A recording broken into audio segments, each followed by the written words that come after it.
Listen to me very carefully. This is not a story meant to make you feel good.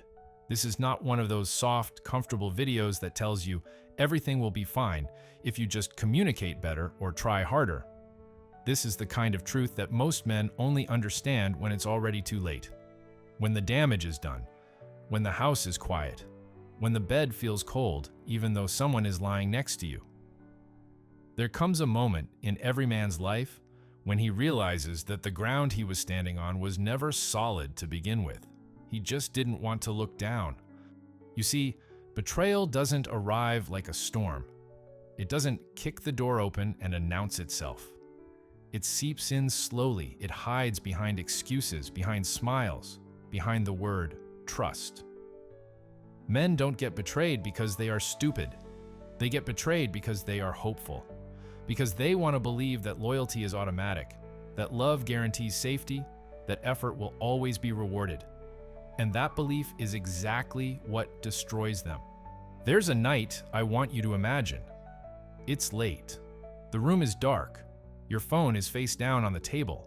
She's asleep, or at least pretending to be.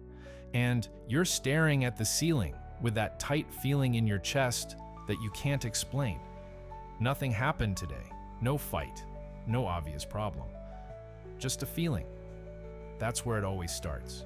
And instead of listening to it, you push it away. You tell yourself you're overthinking. You tell yourself to calm down. You silence the one instinct that exists to protect you. Here's the brutal truth no one tells you. Men always sense betrayal before it happens. Always. The body knows long before the mind accepts it. But accepting it would mean changing something, confronting something, risking being alone. And most men would rather live with quiet anxiety than loud truth. So, the signs begin. Small ones. She's less present when you're struggling, less interested when you're tired, less patient when you're weak. When life hits you hard, she doesn't stand closer. She steps back. And you explain it away. You call it independence. You call it stress. You call it her personality. But deep down, something registers.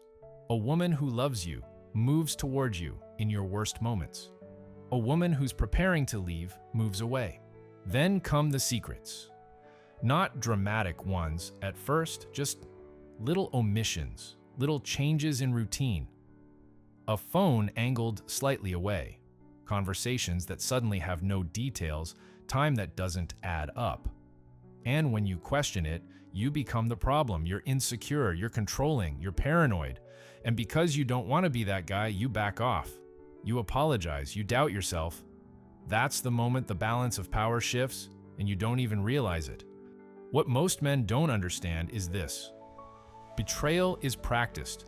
No one wakes up one day and suddenly becomes capable of destroying someone they promised loyalty to. They rehearse it. They test boundaries. They see what they can get away with. Every lie you let slide, every red flag you ignore, every uncomfortable conversation you avoid, you are teaching her that deception has no consequences. And while you're trying to fix the relationship, she's preparing an exit. Emotionally at first, then mentally, then logistically. She starts building justification in her own mind. She tells herself stories where she's the victim and you're the reason. She collects validation from friends, from coworkers, from anyone who will tell her she deserves more. By the time you realize what's happening, she's already gone, even if she's still sitting right next to you. The most dangerous part? She doesn't see it as betrayal anymore.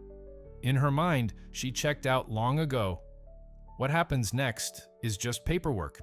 And you're left shocked, asking yourself how you didn't see it coming. But you did.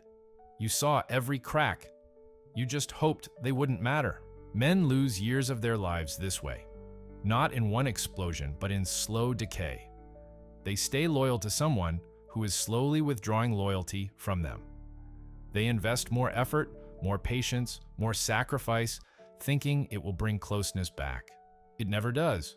You cannot earn loyalty from someone who has already decided you are temporary. One day, it ends. Maybe dramatically, maybe quietly. But the result is the same. You're left replaying memories, conversations, moments where your gut tried to warn you. And the realization hits harder than the loss itself. The betrayal didn't start at the end. It started the first time you ignored the truth to keep the peace. This isn't about hatred. It isn't about blaming.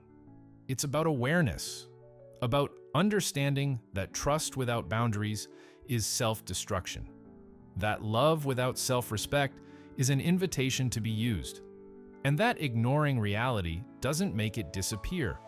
It just makes it more expensive later.